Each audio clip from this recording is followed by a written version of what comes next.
yang mengambil inisiatif untuk menyelamatkan manusia ketika manusia jatuh dalam dosa. Bukan manusia yang cari wajah Tuhan, tidak. Tapi Tuhanlah yang mencari manusia. Dan dia bertanya, di manakah engkau? Kalau kita sakit saat ini, kita menderita saat ini, kita tertekan saat ini, Tuhan juga mencari kita. Bukan kita yang cari Tuhan. Mana mampu kita cari Tuhan. Tapi Tuhan cari kita dan dia berkata, di manakah engkau?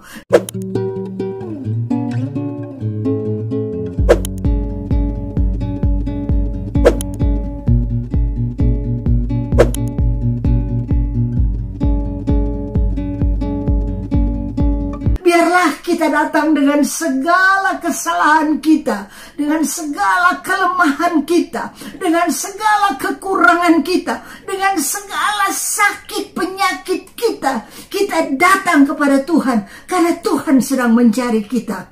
Pada malam hari ini dia bertanya, di manakah engkau? Jangan kita bersembunyi dan kita berdalih. Jangan kita mempersalahkan orang lain atau kita mempersalahkan keadaan. Jangan kita persalahkan pandemi. Jangan kita persalahkan pada saat kini kita susah. Pada saat ini karena kesusahan saya stres. Dan karena saya stres maka saya sakit. Jangan salahkan siapa-siapa. Tapi ketika Tuhan panggil kita, kita menyatakan diri, keluar dari persembunyian kita, keluar dari mana kita bersembunyi, di balik apa? Dan firman Tuhan berkata, di manakah engkau? Beri dirimu ditemui oleh Tuhan, beri penyakitmu ditemui oleh Tuhan, beri kelemahanmu ditemui oleh Tuhan. Jangan bersembunyi dengan dalih dalam bentuk apapun, tapi nyatakan dirimu. Dan firman Tuhan berkata, ketika Tuhan bertemu dan ketemu Adam, maka dia berkata bahwa dia akan selamatkan, dia akan berikan juru selamat, dia akan selamatkan manusia itu. Berbahagialah saudara dan saya, kalau pada malam hari kita boleh mengerti bahwa Tuhan Yesus datang untuk menyelamatkan kita. Tuhan Yesus datang, dia berkorban bagi kita agar kita bisa keluar dari penderitaan. Dan pengorbanan Tuhan Yesus tidak sia-sia.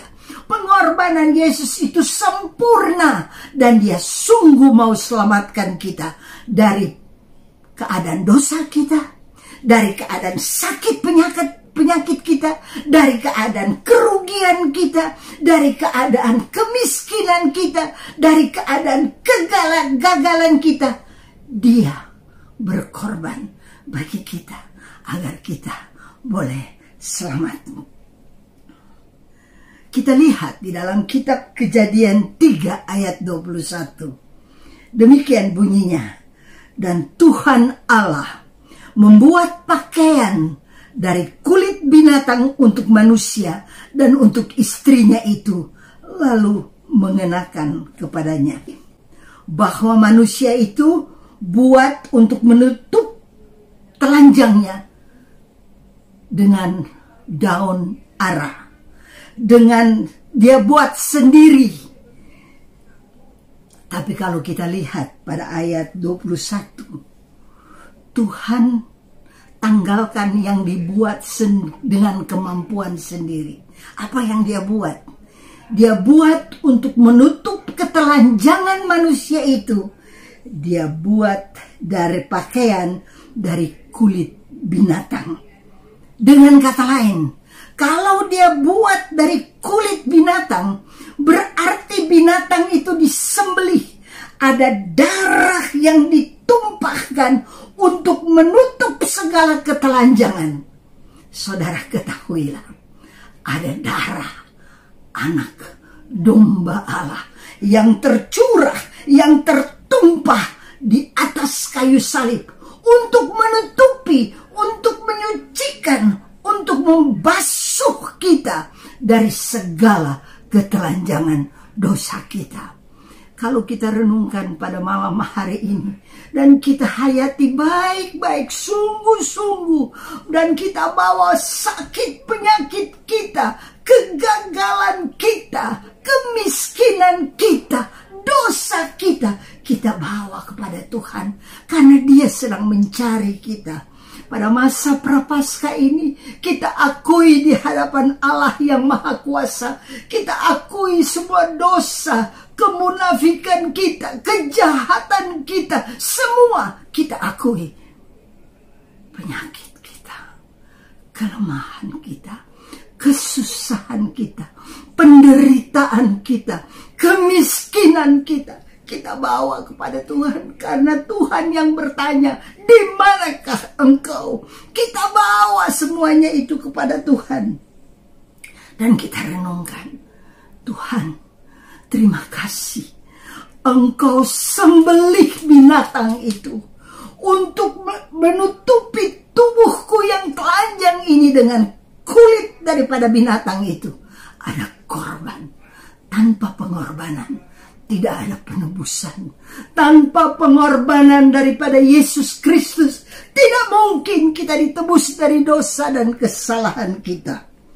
Kita lihat di dalam kitab suci betapa Tuhan berkorban, dan Dia berbicara di dalam kitab Kejadian ini. Ada binatang, kulitnya diambil untuk menutup ketelanjangan daripada manusia. Pada malam hari ini, pada saat ini, pada masa Prapaskah ini, kita renungkan bagian apa daripada hidup kami yang telanjang, bagian apa daripada hidup kami yang berdosa, bagian apa daripada hidup kami yang sakit. Biar masa Prapaskah ini kita datang, biar Tuhan tutup semuanya, biar Tuhan basuh semuanya, dan Tuhan ampuni kita. Kita perlu pengampunan. Jangan sembunyi kayak seperti Adam dan Hawa. Mereka sembunyi di balik pohon. Tetapi pada malam hari ini kita nggak perlu sembunyi. Sekalipun kita sembunyi, Tuhan tahu di mana kita berada. Tuhan tahu kegagalan kita. Tuhan tahu kemiskinan kita. Tuhan tahu sakit penyakit kita. Dan Dia datang. Dia mau sembuhkan kita, mau selamatkan kita, mau tolong kita, mau pulihkan kita, supaya kita menjadi manusia sempurna. Tuhan terlalu baik. Dia tidak akan biarkan kita di dalam ketelanjangan dalam bentuk apapun kita berada. Dia tidak akan biarkan. Tapi Dia datang dengan darahnya yang kudus, dengan pengorbanan Yesus Kristus. Di dalam kitab Kejadian 22 ayat 13, firman Tuhan berkata begini. Lalu Abraham menoleh dan melihat seekor domba jantan di belakangnya, yang tanduknya tersangkut dalam belukar. Abraham mengambil domba itu. Lalu, kalau kita lihat di dalam firman Tuhan, mengorbankannya sebagai korban bakaran pengganti anaknya. Tuhan minta daripada Abraham, beri kepada saya anak yang kau sayang, yang kau kasihi. Tidak gampang untuk memberi yang kita sayang, yang kita kasihi. Dan ketika Tuhan minta daripada kita, kita dengan rela memberi. Sama seperti Abraham ini. Tapi dia taat, dia tunduk. Dia begitu percaya kepada Allah, kepada Bapa. Dia berikan. Dia pagi-pagi benar dia bangun. Dia bawa Ishak. Dia naik ke atas gunung. Kemudian dia mau korbankan. Dan Ishak karena begitu percaya kepada Abraham bapaknya, dia memberi dirinya. Dia tidak berontak. Dia tidak marah-marah sama papa. Dia memang bertanya, ini kayu bakar sudah ada. Pisau ada. Di mana korbannya? Abraham berkata, Tuhan akan menyediakan. Dan bagi kita sekalian, Tuhan menyediakan bagian kita utuh, tulus, suci, jujur di hadapan Tuhan.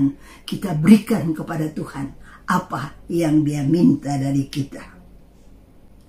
Firman Tuhan berkata selanjutnya, di mana ketika anak itu mau dikorbankan, di dalam ayat 13 daripada Kejadian 22, lalu Abraham menoleh melihat seekor domba jantan di belakangnya yang tanduknya tersangkut dalam belukar.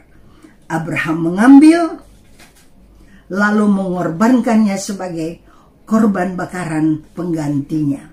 Saudara, kalau kita renungkan, di mana Dia katakan Allah akan menyiapkan, di mana kita tahu bahwa Tuhan Yesus di atas kepalanya ada mahkota duri. Dia tersangkut di mahkota duri itu untuk berkorban bagi kita. Kenapa mahkota duri? Karena dari kepala ini ada segala pikiran-pikiran yang buruk, ada segala pikiran-pikiran yang berdosa. Dan ketika mahkota duri itu ditempatkan di atas kepalanya, maka apa yang terjadi? Pembuluh darah pecah, muncrat darah anak domba Allah, dan Dia basuh kepala kita dari segala pikiran yang buruk, pikiran yang jahat, pikiran yang asusila, pikiran-pikiran yang tidak benar. Semua Dia basuh dengan darah anak domba Allah. Penting sekali bagi kita sekalian merenungkan apa yang Tuhan Yesus buat. Dia sungguh berkorban sempurna bagi saudara dan saya. Di atas kayu salib Dia berkorban sempurna bagi kita. Di dalam kitab Yohanes 3 ayat 16, Tuhan Bapa di sorga begitu sayang sama kita, sehingga firman Tuhan berkata, karena begitu besar kasih Allah akan dunia ini, sehingga Dia mengaruniakan anaknya yang tunggal, supaya setiap orang yang percaya kepadanya tidak binasa, melainkan beroleh hidup yang kekal. Bagi kita sekalian, kalau kita percaya kepada Tuhan, apapun penderitaan yang kita alami saat ini, Dia telah mengaruniakan anaknya yang tunggal, supaya kita yang percaya kepadanya tidak binasa. Ada orang yang sakit pada malam hari ini. Mungkin sakit penyakit itu begitu menekan dia. Dia stres dengan sakit penyakit. Karena dokter memberikan laporan begini, orang berkata demikian, dia juga merasa simptom-simptom di mana dia sakit. Tapi ketahuilah, kalau dosa saja bisa diampuni, maka sakit penyakit saudara dan saya bisa disembuhkan. Bagian kita percaya, karena Tuhan tidak mau kita binasa dengan penyakit. Kemudian kita sakit, kemudian kita menderita, kemudian kita kejang, dan kemudian kita mati. Tapi Tuhan mau masukkan dalam hati kita bahwa Tuhan tidak mau kita binasa. Karena dosa, karena penyakit, karena tekanan, karena apapun, Tuhan tidak mau kita binasa. Tapi firman Tuhan berkata, supaya setiap orang yang percaya kepadanya tidak binasa, melainkan beroleh hidup yang kekal. Biarlah pada malam hari ini saudara datang dengan hati yang tulus kepada Tuhan. Bawa semua dosamu, sakit penyakitmu, kemiskinanmu, kegagalanmu. Kau berkata pada Tuhan, Tuhan, saya tidak mau binasa dengan barang-barang ini. tapi saya mau hidup yang kekal. Dan Engkau sanggup memberikan kepada saya mujizat. Dan pada malam hari ini saya menanti-nantikan mujizat daripadamu. Engkau hapus dosaku, Engkau hapus sakit penyakitku, Engkau hapus kegagalanku, dan Engkau jadikan saya baru, sehingga saya boleh masuk di dalam hidup yang kekal. Bukan kelak nanti aku masuk dalam hidup yang kekal, tapi selagi aku berada di dalam dunia ini, suasana hidup yang kekal boleh kita nikmati. Sehat, kuat, diampuni, dikuduskan, disucikan. Bukankah itu luar biasa? Tuhan itu terlalu baik. Mari kita pada malam hari ini, kita tangkap berita sukacita itu. Kita masukkan di dalam benak, di dalam hati kita. Pada masa prapaskah ini, kita renungkan pengorbanan daripada Tuhan Yesus. Kita renungkan apa yang Bapa buat untuk kita. Saudara, tidak gampang loh. Bapa memberikan kepada kita putranya yang tunggal. Dan dia tahu putranya yang tunggal ketika dia berikan kepada kita, diterima di dunia ini tidak dengan ramah. Dimasukkan di dalam kandang. Mana ada daripada kita punya cita-cita supaya cucu anak kita lahir di kandang. Tuhan juga tidak punya cita-cita demikian.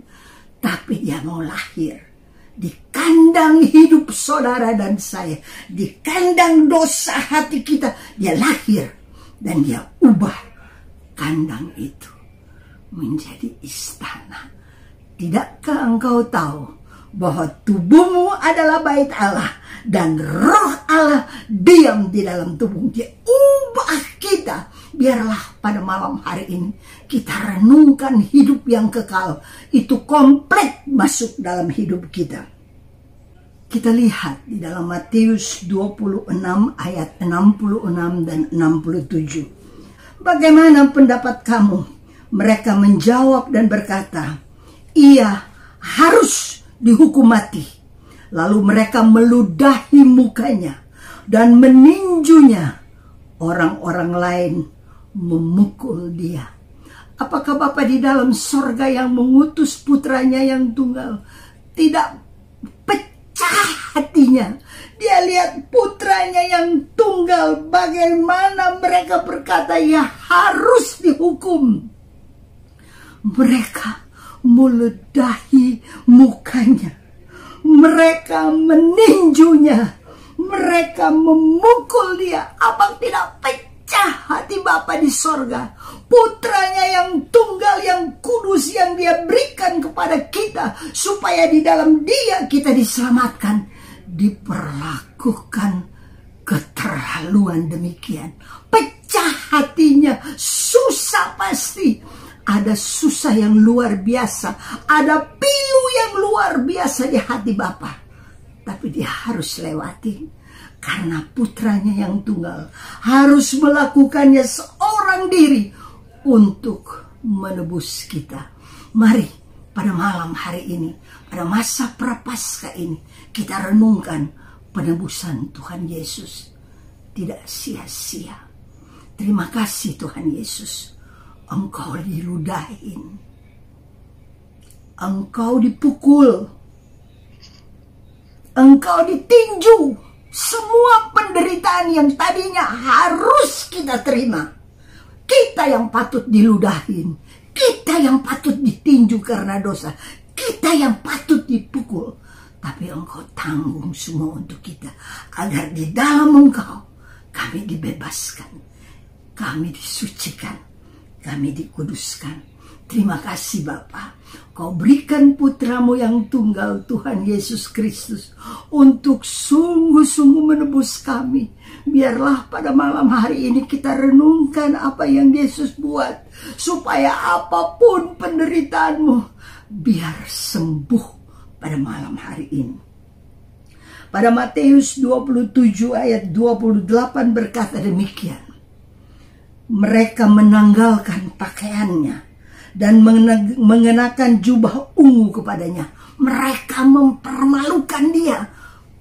Jubahnya ditanggalkan. Mempermalukan. Mereka menganyam sebuah mahkota duri dan menaruh di atas kepalanya, lalu memberikan dia sebatang buluh di tangannya, di tangan kanannya. Kemudian mereka berlutut di hadapannya dan mengolok-olok dia, katanya, "Salam, hai Raja orang Yahudi." Seharusnya kita yang diolok-olok. Mungkin pada saat ini kita juga diolok-olok karena penyakit, karena kegagalan, karena pandemi. Mungkin bisnis kita yang tadinya begitu bagus, tapi karena pandemi ini, maka dia anjlok dan kita diolok-olok. Mungkin keluarga kita sedang diolok-olok.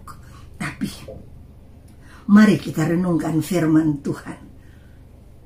Yesus sudah tanggung bagi kita di atas kayu salib.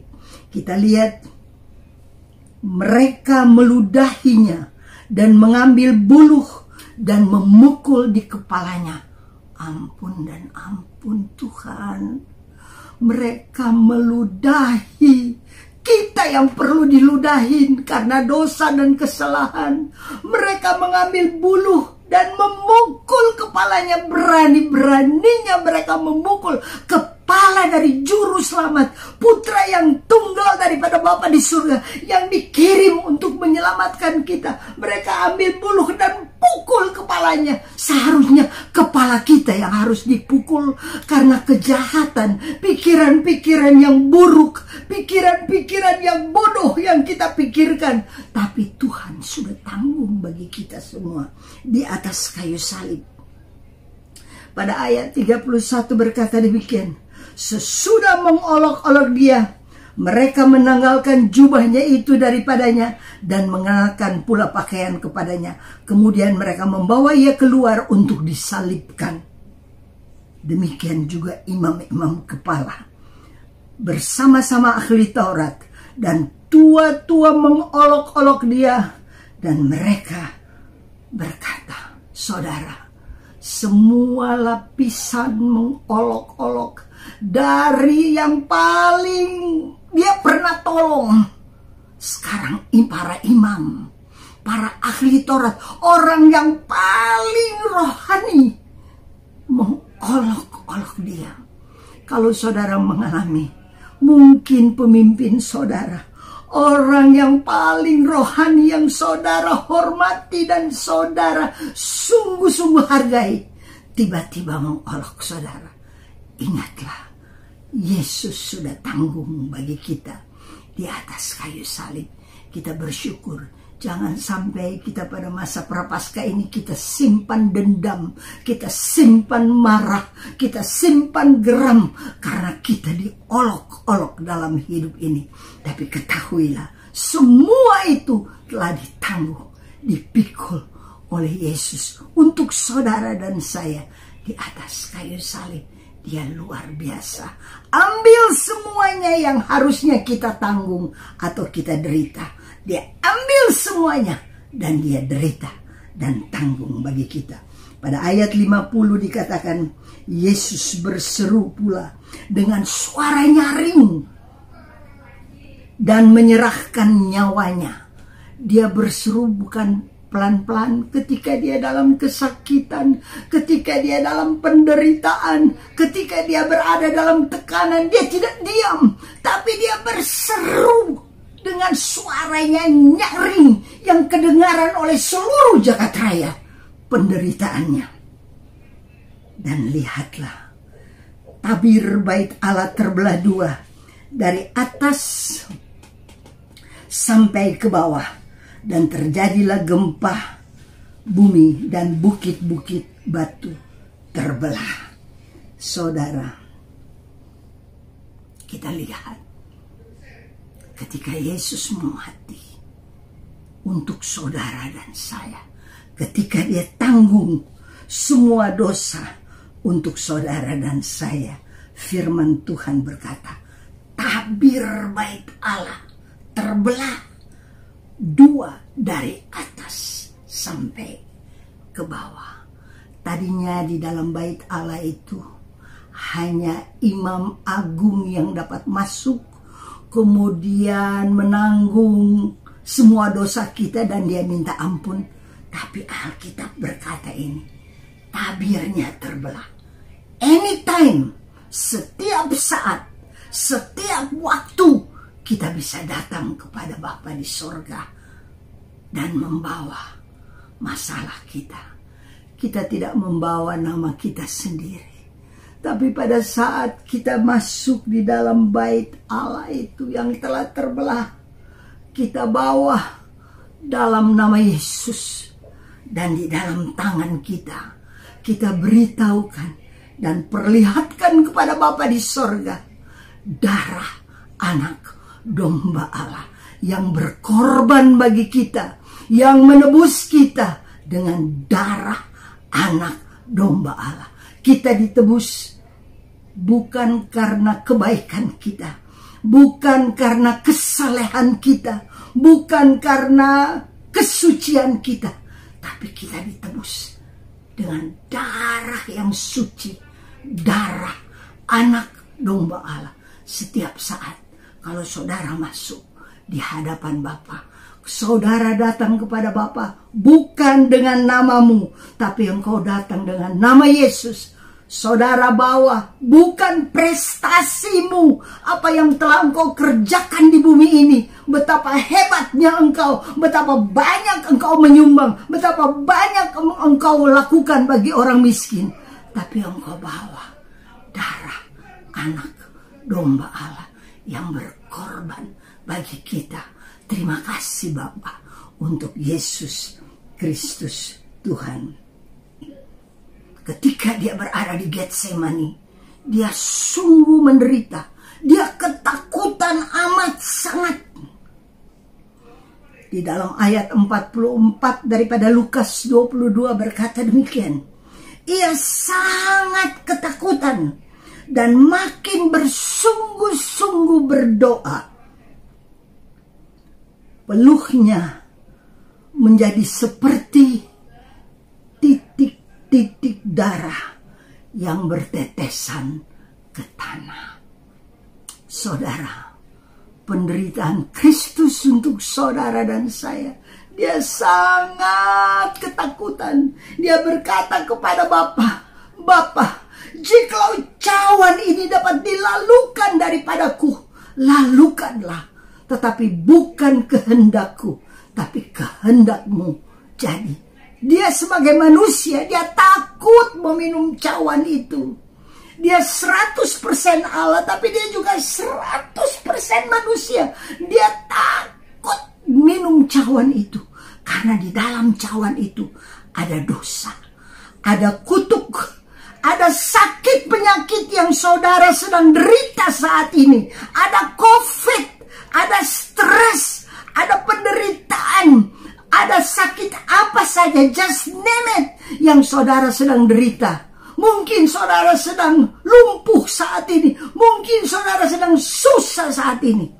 Dia takut untuk minum, karena kalau dia minum jadi satu dengan dia. Tapi dia berkata, bukan kehendakku, tapi kehendakmu jadi. Dan apa yang terjadi? Peluhnya berubah menjadi darah. Dan tetesan darah itu jatuh kemana? Tetesan itu seperti titik-titik darah bertetesan ke tanah.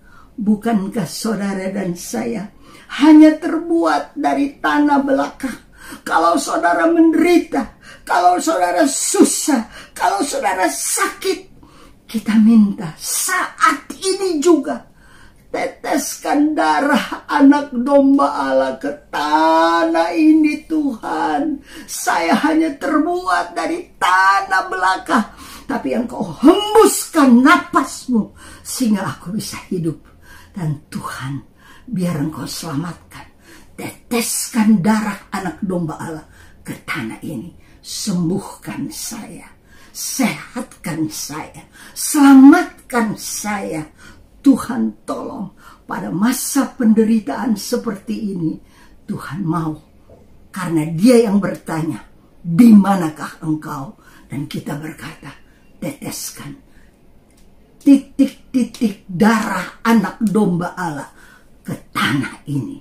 Dan Alkitab berkata pada Yohanes 19 ayat 30, sesudah Yesus meminum anggur asam dan berkatalah ia, sudah selesai. Lalu ia menundukkan kepalanya dan menyerahkan nyawanya. Mari kita renungkan. Setelah dia minum anggur asam, semua yang asam daripada hidup kita sudah diminum oleh Tuhan. Kita tidak usah hidup di dalam asam lagi, karena Tuhan sudah minum bagi kita semua asam yang ada dalam hidup kita. Lalu ia menundukkan kepalanya dan menyerahkan nyawanya. Saudara, Tuhan Yesus tidak dibunuh. Tuhan Yesus rela mati untuk saudara dan saya.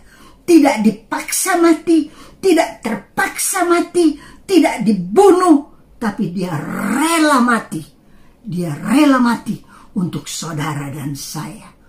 Dia mati agar kita bisa hidup. Dia mati agar kita bisa sembuh, bisa sehat. Dia mati agar kita yang miskin boleh menjadi kaya di dalam rahmat daripada Tuhan.